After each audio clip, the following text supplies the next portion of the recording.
¿Vamos a recibir al nuevo? ¿Te parece? ¿Vamos con el nuevo? Ya lo bulineaban. ¿Por ¿El qué? compañerito nuevo del equipo? Que se venga Nico Racetti, dale. Ganadería en Rivadavia Agro. Todo el campo en un solo programa.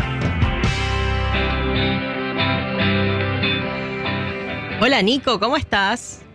¿Cómo estás, Caro? ¿Qué decís? Buen día. Buen día. ¿Cómo va? Bien, gracias por sumarte a este equipo. Estamos muy contentos de tenerte. Bueno, igualmente, muchas gracias.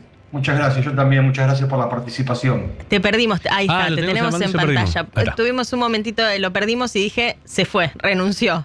Se dio cuenta de que le iba a decir el nuevo y se fue. Y se sintió bulineado. Se bajó. Bueno, Nico, vamos a hablar de ganadería todo este año, mucho, me imagino, y además es uno de los sectores que están como de moda, está mal decir, pero es verdad que cuando se habla de qué sectores ganan y qué sectores pierden dentro del campo en la nueva era, en la era política de Milei, la ganadería está vista como uno de esos sectores más pujantes, si querés, o que tuvieron mejores señales. Así que tenemos muchos temas para hablar durante esta todo el semana año. después del acuerdo, que Claro. también se festejó mucho. ¿De qué vamos a empezar hablando hoy?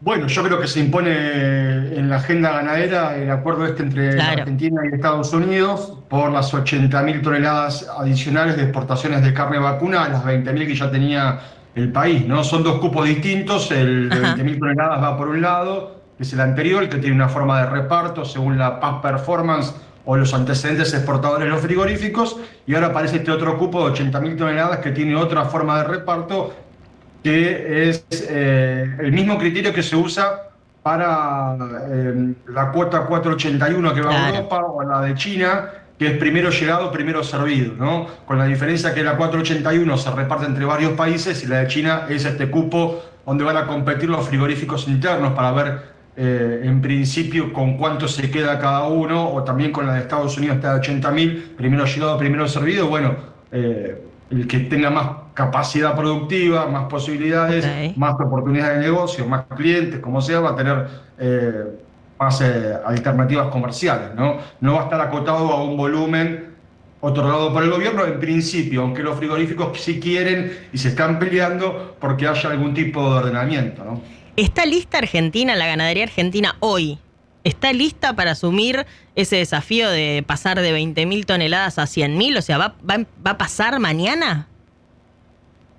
Bueno, no sé si mañana, pero sí está lista porque la Argentina produce X cantidad, 3.300.000 toneladas, y esas 100.000 van a ser restadas del consumo interno, ¿no? Ya perdió el consumo interno desde agosto del año pasado, viene perdiendo un porcentaje de participación sobre el total de la producción de carne vacuna por la caída en la faena, y este año con más exportaciones que lo previsto va a seguir perdiendo. Ya en el arranque del año cayó casi un 10% el consumo interno, ¿no? Terminamos en 50 kilos el 2025 y en enero datos preliminares en función de una faena de 1.065.000 cabezas, certificación de exportaciones del SENASA por 66.000 toneladas, el consumo le quedaron 46 kilos, perdió prácticamente 5 kilos, 4 o 5 kilos, un 8-10% en el arranque del año, y esa sería la tendencia para el resto del 2026.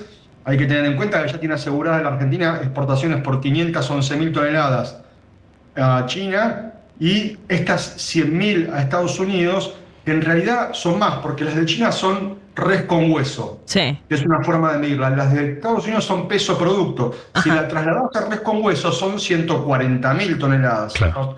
Es un tecnicismo, pero bueno, la Argentina ya tendría asegurada como 700.000 toneladas de exportaciones entre esos dos mercados, sin contar con todo lo que exportan los demás mercados y sin contar con la posibilidad de que este año y en los próximos se comienza a ejecutar la nueva cuota con Europa en el marco del acuerdo Unión Europea-Mercosur, ¿no? Que va a tener una ejecución muy progresiva, lenta, pero bueno, en definitiva en algún momento se va a alcanzar un tonelaje mayor, y todo eso, si la Argentina no produce más carne, va a ir en perjuicio del consumo interno, que va a tener menos cantidad de carne vacuna para repartir entre sus habitantes. Ahí me quiero meter, y por eso preguntaba qué tan inmediato es el efecto de estas 80.000 toneladas más que Argentina le puede mandar de carne vacuna a Estados Unidos, por varias cosas. Primero, me parecía interesante ponerlo en contraste con la oportunidad que significa. Pensemos que en el acuerdo Unión Europea-Mercosur El cupo es de 99.000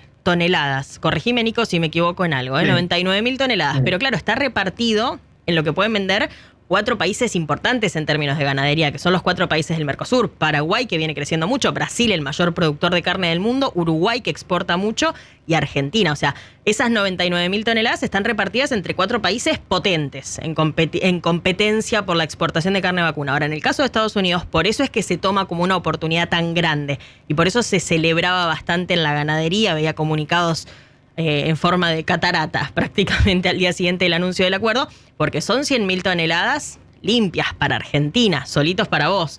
Eso es interesante. Y después esto que decías, Nico, que es de alguna manera, al menos en la aplicación inmediata y hasta que Argentina logre efectivamente crecer en producción de carne, se lo va a sacar al mercado interno.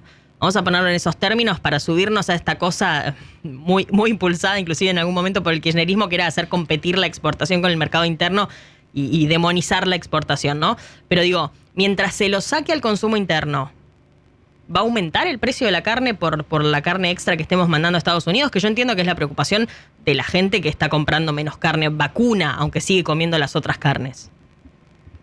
El precio va a aumentar dependiendo de la capacidad de pago que tenga el consumidor argentino y, a ver, el consumo de carne vacuna argentina es inelástico, ¿no? Baja un poquito la cantidad, la oferta y porcentualmente sube mucho más el precio. El año pasado la hacienda subió 80%, la carne vacuna subió 70% con una inflación del 32%. Quiero decir, el consumo de carne vacuna es inelástico. No lo sucede lo mismo con el consumo de carne de pollo o carne de cerdo, que aumentaron menos que la inflación, ofrecieron más al mercado y el precio aumentó menos que la inflación. La gente quiere comer carne vacuna y se banca aumentos de precio que superan los aumentos que tiene su salario. En definitiva, resigna el gasto en otras cosas para seguir consumiendo la misma cantidad de carne vacuna. Ahora, en algún momento eso también tiene un límite. Viene sucediendo, pero también va a tener un límite. Primero va a bajar el consumo por cantidad. Claro. Va a haber menos cantidad. Ahora, el punto es cuánto está dispuesta a gastar la gente en función de sus ingresos y cuánto puede gastar la gente en función de sus ingresos. Yo creo que va a aumentar el precio este año otra vez, no en la proporción del año pasado o en el porcentaje del año pasado, que fue 70%, pero sí por lo menos va a terminar acompañado de la inflación, quizás un poco por encima de la inflación, teniendo en cuenta que va a haber menos, porque la faena va a caer y porque además, en principio, se viene un volumen importante de exportaciones, ¿no? Hay que ver también cómo se ejecuta este acuerdo con Estados Unidos, porque vos me pasaste un tuit de Kirchner diciendo que se había concretado el primer embarque. Sí. Te lo voy a leer, se lo voy a leer a los oyentes. Pablo Kirchner, el canciller argentino, tuiteaba ayer a la tarde: me llama empresario importante para avisarme que hoy, a un día de la confirmación del acuerdo, realizaron su primera exportación de carne a Estados Unidos. La Argentina será próspera. Y yo le preguntaba a Nico, ¿eso es así? Porque bueno, exportar a Argentina ya exporta a Estados Unidos esas 20.000 toneladas y algo más inclusive, porque hasta era negocio con el arancel grande de más de 30% ahora mismo por lo que estaba pagando Estados Unidos, que tiene una necesidad de carne.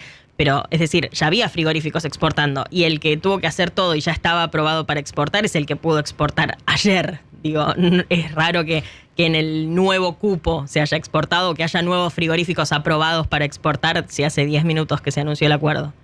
No, y además hay un dato que en el comunicado mismo del gobierno, en el último párrafo, se dice que el acuerdo va a entrar en vigencia una vez que lo apruebe el Congreso de la Nación. Tal cual. O sea, falta todavía esa aprobación, no sabemos tampoco si va a entrar en extraordinarias, en este periodo de extraordinarias o luego cuando inicie el periodo de las sesiones ordinarias. Falta la aprobación del Congreso, a menos que el gobierno esté realizando autorizaciones por su cuenta. Bueno, no sé, es Argentina, podría pasar cualquier cosa, pero en principio no podría estar sucediendo esto. Ok. O sea se entusiasmó un poquito. Se entusiasmó un poquito. Se subió de más. Sí. Está bien. Claro, ¿viste? A lo mejor no sé si tiene por qué entender Kirchner cómo funciona el negocio de la carne vacuna, si entendió bien el mensaje de la persona que se lo mandó, pero en principio este acuerdo... Bueno, es un poco el canciller, debería. Claro, debería. Y yo no entiendo de fútbol, no tuiteo de fútbol. Claro, no sé, de última no digas nada. Bueno, vamos a ver. Vamos a ver. Pero la política es así, con tal de vender este éxito... tuiteamos bueno. cualquier cosa, porque después los que entendemos que esto no se puede haber concretado somos un grupo reducido de personas en función del efecto que puede tener el tuit, ¿no? Total. Bueno, y ahora los oyentes de Rivadavia, total. Sí, es importante esto que decís, Nico. El resto de los mercados, China, por ejemplo, veían en tu punteo de temas que el precio de la exportación a China subió también, porque venimos hablando mucho del precio que está pagando los mercados más exigentes, Estados Unidos, por este problema de menor producción o de un stock muy bajo, te diría desde los años 50 que no tenía un stock tan bajo, por ende tiene la necesidad de comprar más carne. Europa también estaba pagando bien la carne. Ahora China también subió en valor, está pagando más por la carne ahora, ¿y por qué? Sí, China está pagando más por la carne vacuna, un aumento del 20% en el precio en promedio. Para tomar una referencia, hay una forma de exportar carne vacuna que es de la vaca, que es el animal del que surge la carne que se va a China. Sí. Se exportan un set de 6 cortes y ese conjunto de 6 cortes aumentó un 20%, de $5.000 a $6.000 la tonelada. Ahora, esta suba tiene que ver con que China intervino en el mercado importador de carne en su país, fijándole cupos a los diferentes países proveedores, Sí. para proteger a sus productores y a industriales que se quejaban de que como llegaba mucha carne del exterior, bajaba su precio, ¿no? Lo que ellos producían. Esto para ellos es en algún punto contraproducente porque le pusieron un cupo muy bajo a Brasil. Claro. Por todo el año pasado 1.600.000 toneladas a China, le pusieron un cupo de 1.100.000, se lo bajaron prácticamente un 30%, pero además la carne que Brasil le exportó en diciembre no se la dejaron entrar a China, quedó en el puerto, entró en enero y ya pasó a formar parte de este cupo nuevo. Si le sumás lo que exportó en enero, a Brasil le quedan de 1.100.000, le quedan 700.000 toneladas, 800.000 toneladas para repartir durante el año. Esto hizo que los importadores chinos dijeran, bueno, en algún momento nos vamos a quedar sin carne, Sí. o no sabemos qué va a pasar, salgamos a comprar ahora, hacemos stock, y esto generó un incremento de precios. Hay una intervención del gobierno chino que está distorsionando el mercado. No es un aumento genuino del precio por más demanda, sino por la distorsión que hay en el mercado a consecuencia de la intervención del gobierno chino. Hay que ver qué pasa cuando se cumpla el cupo, Sí. si autorizan un cupo extra o comienzan a negociar anticipadamente el cupo del año próximo. Bueno, va a traer cola esta intervención del gobierno chino en el mercado de la carne vacuna. Ya se están viendo los primeros coletazos, este aumento del 20% en lo que exporta Argentina, no en lo que exporta necesariamente otros países, pero sí en lo que exporta Argentina, por lo menos hay un aumento del 20% en el precio, ¿no? Excelente. Gracias, Nico. Gracias y Gracias. bienvenido. Gracias. Un beso grande y buen programa. Abrazo, muchas gracias. Nico Rasetti, que se suma a este staff de periodistas, él como el especializado en ganadería. Me gusta, vamos a hablar de muchos temas acá. La carne es preocupación para los sectores productivos, para los consumidores, que en definitiva somos todos, también los que producen, consumen. Así que vamos a hablar de muchos de estos temas. Sabe mucho y es muy claro. Sí. Nico, y habla mucho de esto que vos decís, desde lo que nos importa a los que no conocemos tanto el paño, y por ahí nos perdemos algunos detalles, como esto que marcaban recién, de que en realidad lo que había tuiteado Kirchner era un poquito más de humo que otra cosa. Todo lo dicho. Estar atento a esas cosas y entender de qué se tratan, en cómo nos van a pegar en el día a día, en el bolsillo, en la cotidianeidad, las cosas que vemos, títulos grandes y no siempre entendemos del todo.